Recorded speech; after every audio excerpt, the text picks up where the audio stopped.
Hello, and welcome back to our Workforce Wednesday series. My name is Elena Caesar. I am the Career Development Director here with Legacy Institute, and I'm here with Dr. Monica Peters Clark with Workforce Solutions. I'll let her introduce herself and what she does in her career. Okay, as Ms. Caesar said, I am Dr. Monica Peters Clark. I am the Director of Business Engagement with Workforce Solutions Deep East Texas. I have the opportunity to work with employers on their talent management solutions. I have a team that works in the 12 counties, and we have the opportunity to assist the employers' needs, determining what their recruiting needs are, as well as helping them to retain talent. Also to help with cultivating talent. We do work with our various colleagues in the programs and workforce solutions. And so we have the opportunity to help them, assist them as far as the resume writing, mock interviews, what we're here helping to assist with today, but also be able to place them at different work sites to assist them with training as well. All right, perfect. So you mentioned a word that I love. You mentioned cultivation. Yes. And I love, we had the garden at one point, and it's Yes. still up. We'll get to that at a later date. But cultivating talent is important, and that's kind of what this career discovery series is about: is how does talent get cultivated in our community, and how can an individual cultivate themselves to get prepared for entry into the workforce, if you don't mind me asking. What insight can you share based on your background and what businesses are looking for? What what kind of things can our young people, one, expect to prepare, cultivate, get together in order to enter the workforce?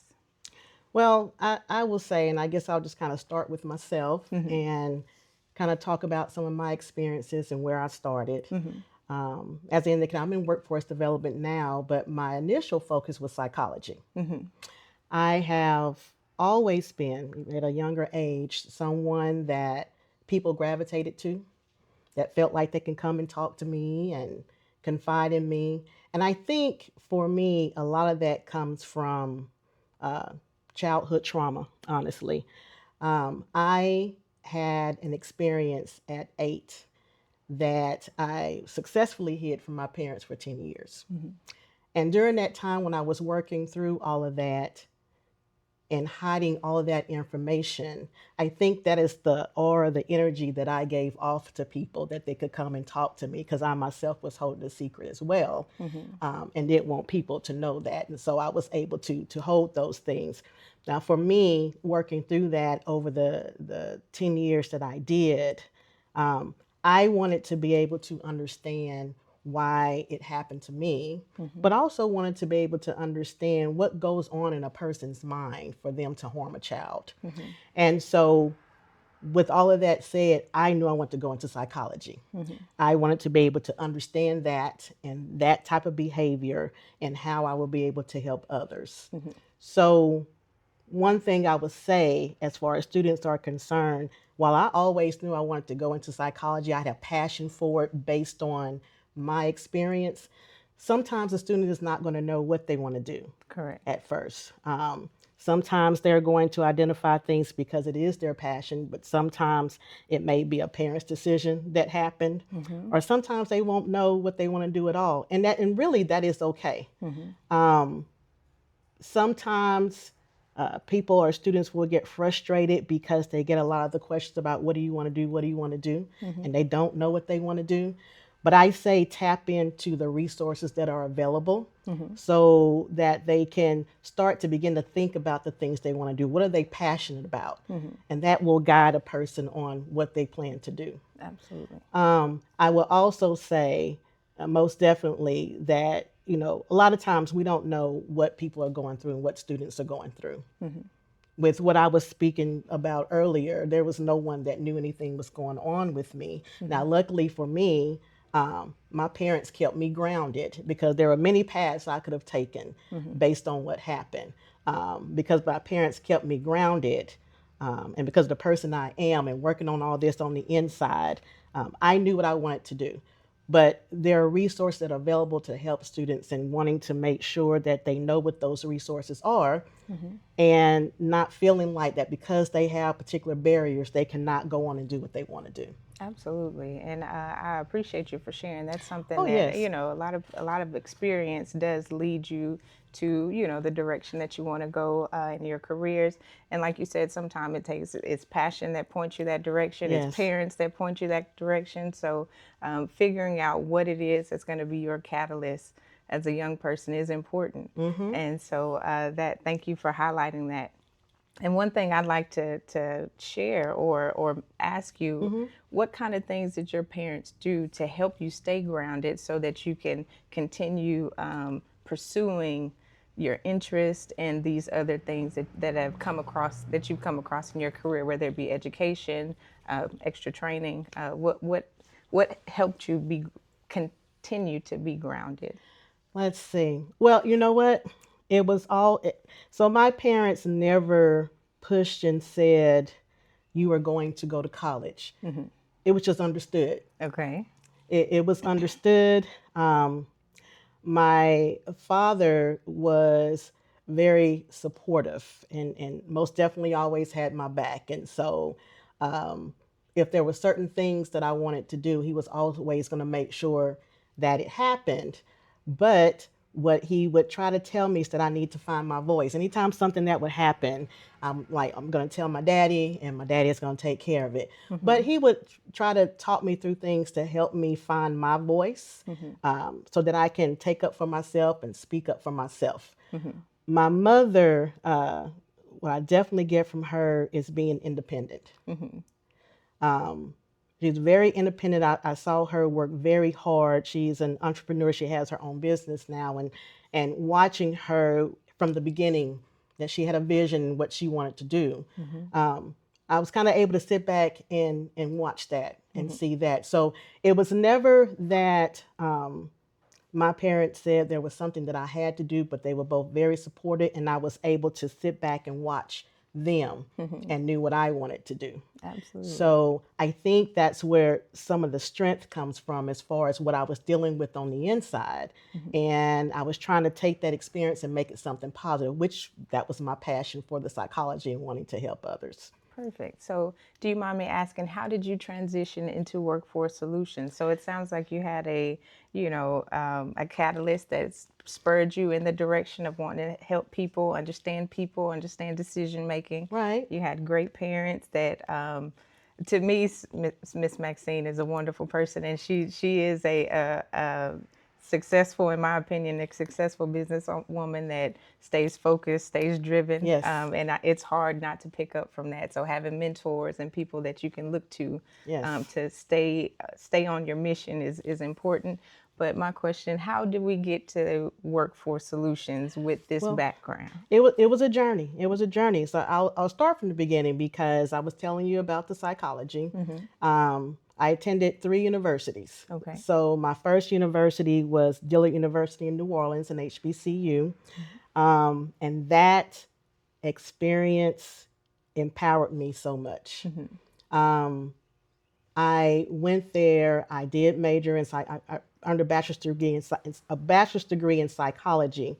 Um, but the experience of seeing people who looked like me, who were so scholarly and taught me things that I didn't know that I didn't know, um, that helped tremendously. And while I was at Dillard, my senior year, I had the opportunity to serve as an undergrad uh, research fellow with the LSU Stanley S. Scott Cancer Center. Okay. That was something that was very beneficial for me because I was preparing for graduate school. And to have this opportunity to study and research the disparities in health in the African American community with other students from 2 of the other HBCUs in New Orleans. That experience during senior year really helped me and grounded me as far as assisting where I was going to go and how I was going to navigate graduate school when I went to graduate school. From there, when I graduated from Dillard University, I went to then it was known the University of Southwestern Louisiana. Now it's the University of Louisiana Lafayette. I worked on my master's there and earned a degree in experimental psychology. One thing that helped me when I was at USL, I had my own personal HBCU on that campus. I had a mentor there. And I think I mentioned to you earlier that me learning how to speak up and find my voice with this particular mentor, and I meant Dr. DeQueer. She would take me along with her to these different meetings, and I would watch her and like, how do you talk about all the things that you talk about? Like, I will never be able to do that. And she would tell me, yes, Monica, you will be able to do that. I could not see that then, but she was showing me the way of how I had that potential and need to learn how to tap into it. Because of circumstances, I came back from Louisiana back to Lufkin and had the opportunity to go into higher education. Did not think I was going to do that because before I came back here, I was working with adjudicated youth. Okay. I was at Jetson Correctional Center for Youth. I had attended school for 10 years straight. I knew that if I stopped, that I wasn't going to go back. And so I earned my doctorate at age 28.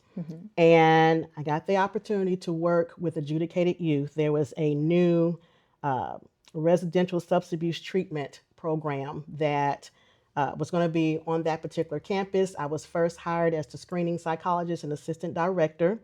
Within 3 months, I became the director and worked there 6 years, working with both boys and girls, trying to address their issues holistically. They were there on drug charges and some with substance abuse issues. However, there are a lot of things that got them to that point. And that's what we were doing there, trying to work on those barriers, trying to figure out, we were trying to decrease recidivism rates, trying to figure out what are the things they needed so that when they left us, they would not come back and they were going to be successful.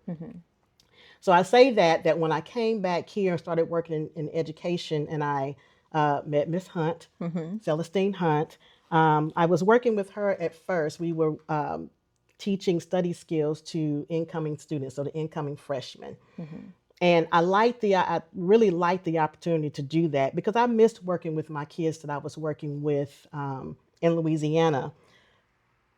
With this particular situation and being able to work with students on their study skills, that is something that's sorely needed. And those skills that they worked on in that study skills class are transferable to the workplace. Absolutely.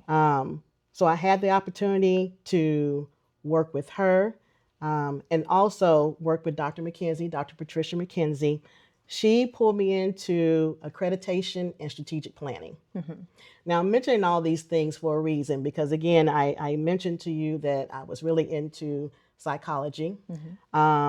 I really wanted to focus on helping people and helping those with barriers. And so I was allowed to do that working with the students at AC. But also, I really learned that I could still learn. You know, just because, you know, you have a doctorate does not mean that there's still so much to learn. So I will tell you one thing that I would tell students is to be around people that you want to emulate, the people you want to be like. And that's what Dr. McKenzie and Ms. Hunt was for me while I was at AC, that I continued to grow and flourish the way I did based on me watching them and what they modeled and seeing that the care that they focus and put into the students that we had at Angelina College. And when I mentioned earlier that you don't realize what people are going through, what students are going through, and they look for those resources on campus, people they can trust that's going to help them with the issues that they have so that they can be successful in the classroom. So I was at the college for 12 years. After leaving the college, I had the opportunity to become the business director at Workforce Solutions. Now, although it's still not psychology, but it's still the study of behavior. And also I mentioned to you that I picked up the accreditation in strategic planning while I was at Angelina College. And so with the work that I do with employers, with the talent management needs they have and the individuals they're looking for, but then also thinking about what steps do we need to take to get them there. I mentioned to you that we help as far as cultivating talent. Employers are always talking to us about soft skills, um, communication skills, um, critical thinking skills, problem solving, time management. And you would think oftentimes that you're not going to hear that as much because you're going to think that, okay, well, people have certain skills they've been trained in, they have certain degrees. But a lot of times people are coming to the workplace right now and not being able to communicate well, not reporting to work on time, not able to problem solve. Um, a lot of times we've had employers to let us know that they've scheduled interviews with individuals and they're not showing up. So most definitely trying to um, help students and job seekers to understand that these are things that you're going to need in the workplace. These are the things that employers are most definitely looking for in the workplace. Absolutely. And what it sounds like is a lot of the things that they need in the workplace, you've cultivated throughout just dealing with people, navigating, going to school. You learn that, I call it efficacy, that social efficacy, to deal with your situations, navigate your resources, get Yes. to the people that you need to get to so that you can gain the knowledge, the skills, the talent, the resources that you need in order to be successful at the next level. So it's important to, one, be open to learning from other people, speak to other individuals, get trained, communicate, and from what I'm learning from our young people is that they have a hard time being open to being trained on the job. They want to kind of show up how they are, Yes. and want people to accept what they bring to the table without really understanding the employer's needs when they get there.